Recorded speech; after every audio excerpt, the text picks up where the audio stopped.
안녕하세요.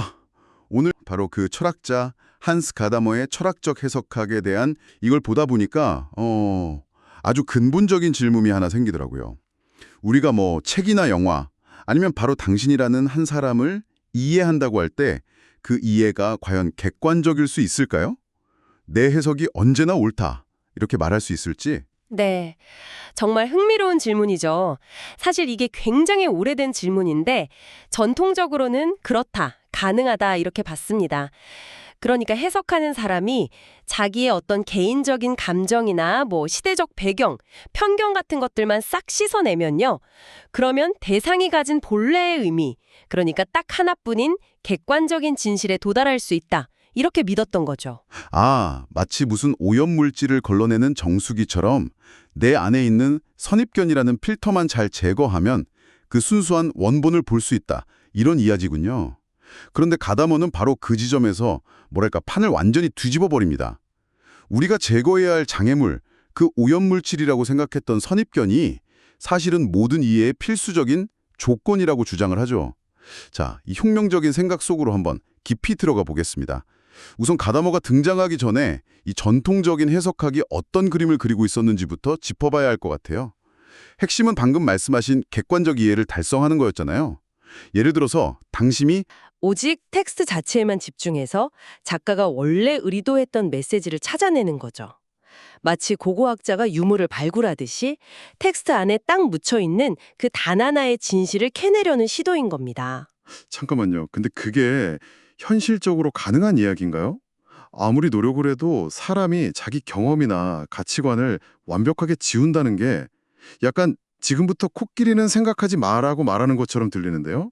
생각하지 말라고 하는 순간 코끼리만 더 생각나잖아요. 하하, 정확한 지적이십니다.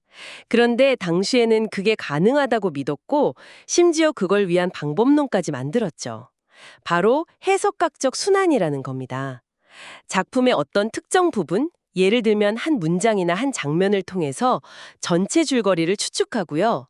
다시 그 전체 줄거리를 바탕으로 각 부분을 더 깊이 이해하는 과정을 계속해서 반복하는 거예요. 약간 퍼즐 맞추기 같네요. 조각 하나를 보고 전체 그림을 상상했다가 또 전체 그림의 윤곽이 보이면 다시 그 조각의 의미가 더 명확해지는 것처럼요. 네, 맞아요. 딱 그런 느낌이죠.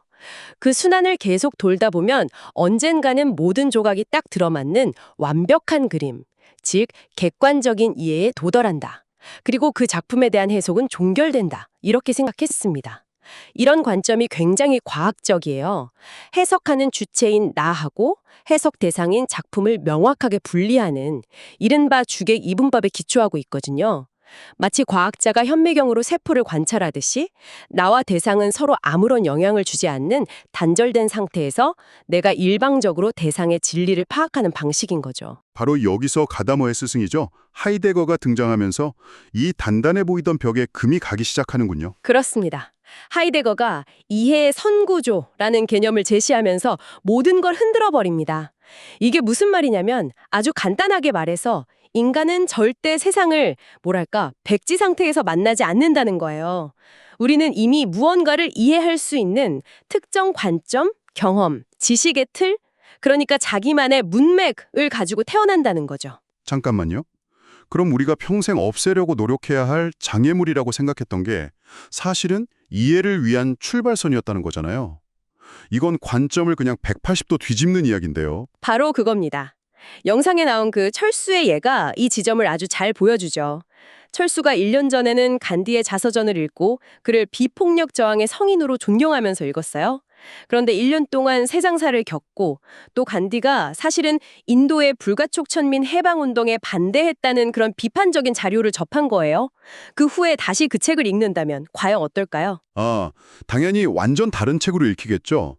예전에는 막 위대하게만 보였던 구절에서 어떤 위선을 발견할 수도 있고 감동적이었던 연설에서 정치적인 계산을 읽어낼 수도 있겠네요. 그렇죠. 책은 한 글자도 변하지 않았어요. 하지만 철수 안에 있는 선구조, 그러니까 이해의 기준점이 변했기 때문입니다. 이건 당신이 1년 전에 읽었던 책을 오늘 다시 펼쳤을 때 완전히 다르게 느껴지는 경험과 똑같은 거예요. 책은 그대로지만 그 사이에 당신의 선구조가 변한 거죠. 따라서 이해는 결코 한 번에 종결될 수 없는 살아있는 유기체처럼 계속 변하는 과정이 되는 겁니다. 아, 여기서 그 어려운 말이 나오는군요.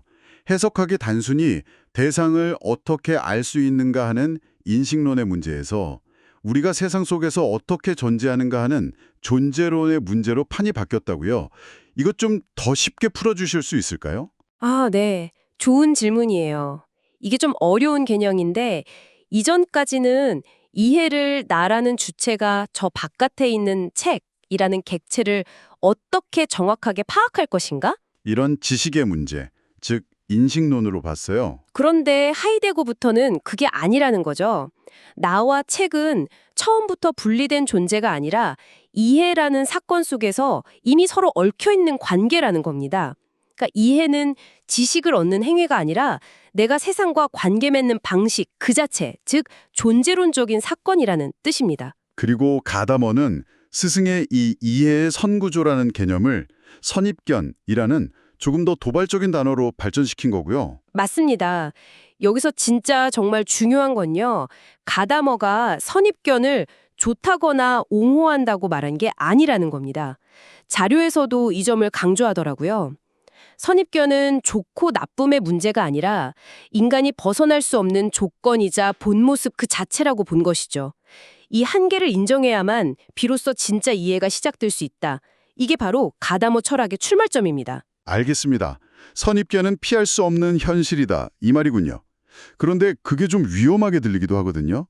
나는 원래 이런 선입견을 가졌으니까 어쩔 수 없어 라고 말하면서 내 편견에 갇혀서 세상을 왜곡해서 보는 걸 정당화하는 논리가 될 수도 있지 않을까요? 가다머는 이 문제를 어떻게 해결하나요? 아주 핵심적인 질문을 하셨네요. 가다머도 당연히 그 위험을 알고 있었습니다. 그래서 모든 선입견이 다 옳은 것은 아니라고 말해요.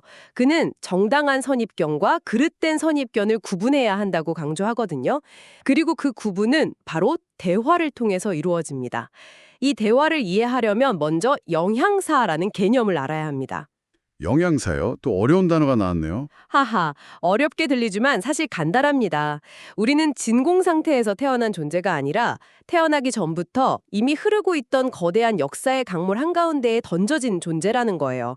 예를 들면 애국심 같은 거요.